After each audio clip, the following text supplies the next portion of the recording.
Hello BookTube, my name is Kate and this is my channel Chapter Kate. Today I'm going to be doing my March wrap-up and April TBR in one combined video because I only read 3 books in March. So the first book that I read was How to Survive in the North. This is a graphic novel by Luke Healy. This is a graphic novel by Luke Healy, and it is about a group of people who go on this expedition in Alaska, and I honestly did not like it. I really didn't. The illustrations were kind of cute, the colors were cute, but they weren't fitting with the story. Like, things just didn't fit, and I know that they were trying to say something with it, but I didn't get it. I didn't find the appeal. I wasn't interested. But I also really just never found that big of an interest in, like, Alaskan expedition stories where people go and half of them freeze to death. I just wasn't super into it. But the colors were nice. They just didn't fit at all with, like, the thing. So there's that. I gave it a 3-star because it was like still the pictures are pretty and I was able to get through it. But the next book was The Assassination of Brengwain Spurge. I semi-buddy read this with Scott from Book Invasion. We kind of buddy read it. This book is an odd mix of like prose, but then also like pictures, and then also like these letter correspondence between these 2 dudes, and it's a whole thing. But essentially there's an elf that is a like spy sent from the elf people to the goblin people, and he stays with this goblin scholar and he's an elven scholar, and they spend the whole book talking about their different perspectives and how they sort of view the same conflict of different things. And I think it's really interesting because you'll kind of get a description of how things happened, and then you'll have pictures which are the elves' view of how things happened. So the words are more like the goblin's perspective and the pictures are more of the elves' perspective. So you kind of get to see how both of their perspectives differ. And it's really, really interesting. And I think it does kind of provide commentary on the idea that we might be seeing one thing and someone else might be seeing something completely different. But I really did enjoy this book. And it's also a lot heavier than you'd think it was. But it was good. Good stuff. Oh, and I didn't say who this is by. This is by M.T. Anderson and Eugene Yelchin. And I think I gave it 5 stars because I really did. I really liked this. Really did like it. It's also just like super weird, so. Just like me. And then the final book that I read in April was Priory of the Orange Tree by Samantha Shannon. I loved this book. This is an epic high fantasy standalone book with dragons. There are dragons, okay? And there's multi-perspectives, there's powerful characters, powerful female characters. There are, which is just really nice to see in fantasy. It's really cool to see female characters that weren't made strong through some traumatic event. Like, it was nice to see that. It was nice to see a high fantasy with different tropes than you would usually see from high fantasy books. But there's a queendom in this book, and it is headed by Sabran Berethnet, and it's believed that as long as her line keeps going, each queen having one daughter, that the nameless one, which is like this ancient evil giant dragon, won't come back. But there's also the idea that he's only supposed to stay gone for like 1,000 years, and it's kind of coming up on that deadline there. So I really love these kind of stories where there's multiple kingdoms involved and trying to kind of piece together what's going on over this large expanse of space in the book and in this fantasy world. And I loved the way there are different types of dragons. There's like fire dragons and there's water dragons, and the water dragons are like more good and the fire dragons are more bad, but each kingdom has a different view of those dragons and a different view of the queendom as well. And it's really great. I did find myself not caring about a certain character's perspective as much as I cared about the others, but I think it's just because he was really annoying. But that didn't take away from the book at all. I really didn't take anything away from it for me. I really, really enjoyed it. And I gave it 5 stars. So. And it got me into wanting to read more dragon books, which was really convenient because then I did my TBR machine picks for the month. And if you'll remember, last month I picked Maximum Ride by James Patterson, which I started and then I just did not have it in me to finish. I didn't really want to finish it right now. So I'm thinking I'm either going to maybe try and get to it this month, and if I don't, I'm going to put it back in the machine thing here because it just might not be in the cards right now. Which Space Opera was like my #1 thing on my TBR for this month because I almost finished it at the end of last month, but I didn't. But I already finished it this month, so it'll go on my wrap up for this month. So I ended up drawing 4 things out of my machine, and I'll insert that footage as we go.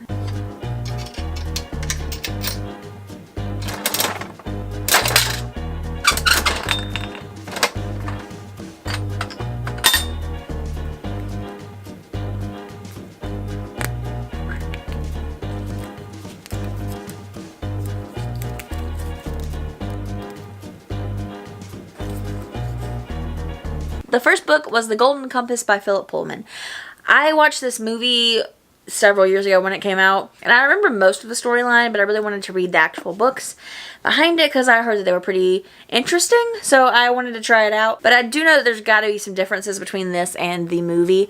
All I can really remember from the sort of premise there is that in this sort of world, the people have familiars, which are essentially like an animal kind of demon thing, and it can change shape, and it usually settles on a shape.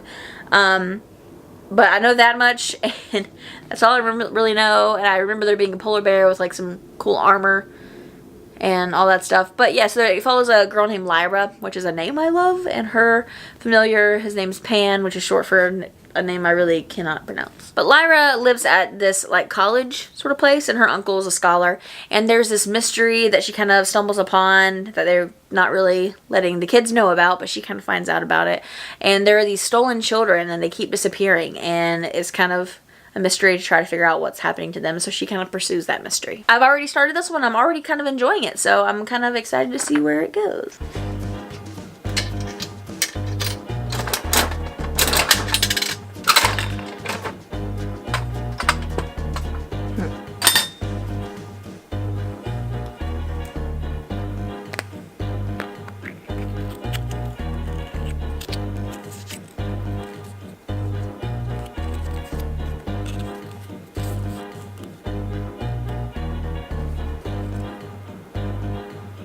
The next book is Eragon by Christopher Paolini. And honestly, ooh, there's fur in the book. Why is there so much fur in this book? And honestly, I'm really glad that I picked this one out of there because I'm in a dragon mood, and I've tried to read this before and then it just like didn't happen. So hopefully this will go better. I kind of started it on audiobook, so I'm hoping that that helps. The main character is super unlikable in my opinion, but I like the story and I like the idea, and I also like dragons. Dragons make everything better. Basically, there's this kid, his name's Eragon, and he finds like this rock, and then it turns out to be a dragon, and then there's adventures that pursue from that. Glad there was never a movie made about it.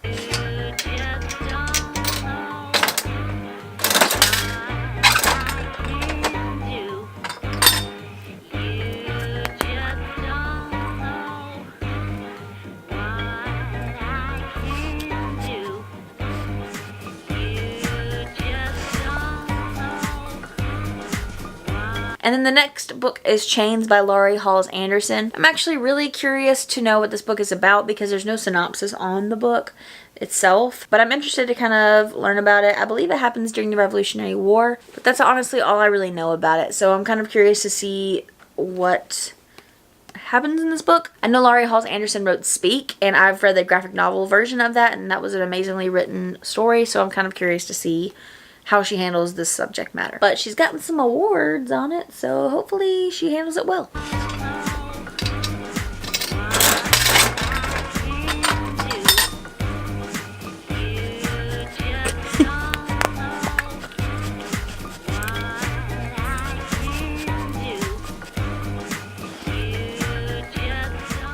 The next book is The Postmortal by Drew Magary. That's how you pronounce his name. Essentially, this book is about a world in which aging has been sort of cured as an issue in a life-threatening situation. So then there's a lot of new troubles that arise, including religious cults and like radical people and all this kind of stuff. So, and it's supposed to be like a humorous perspective of that. I got this from my work's library. It's pretty beat up, and I think it's like a special edition. We'll see. I'm not really sure what to expect from it. I don't know if it's going to be kind of like Scythe, but like funny and with less technology or what, but we'll see.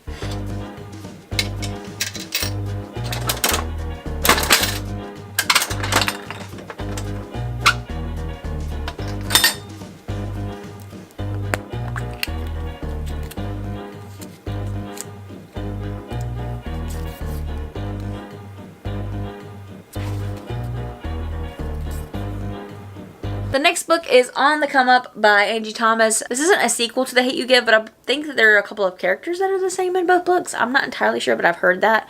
But we will see. I'm not going to talk about the synopsis of this book a lot because I did talk about it in my most anticipated reads of 2019 video, which I'll stick in the card things.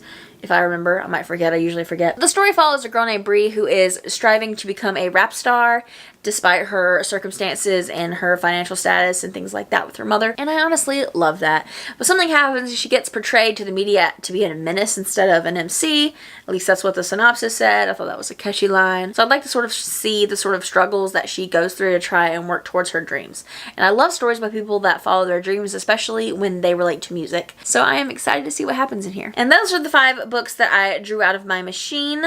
The next book that I'm going to be trying to read this month and trying to finish up is The Spinner of Dreams by K.A. Reynolds. I was given an e-arc of this, I think 2 months ago, and I started it and then I got kind of caught up with some other things. I wanted to kind of dedicate the time that I needed to that book because I do want to do a full review on that since it's my first arc. I'm going to try be getting to that before the end of this month, which I better hurry up because it's already like the 11th. So. And those are all the books that I'm going to attempt to read this month. But I'm not going to hold myself super hard to that because I know myself and I know my reading is so erratic and it's not consistent. So yeah, that's all about that. Along with this video, I did want to say that I'm going to be trying to establish an upload schedule. I'm not sure how well that's going to go, but I'm going to attempt because I feel like if I have at least a schedule for a while, then I can get some of the videos that I've been planning and trying to film out there and it'll keep me more organized. I won't feel like, oh, I have to work on this video, but also this video, but also this video, because I'll have sort of a plan and I'm starting to kind of plan them out in my calendar. Essentially, I'm trying to get my life together. What are some books that you are reading in April, and do you know anything about the books that I am reading in April?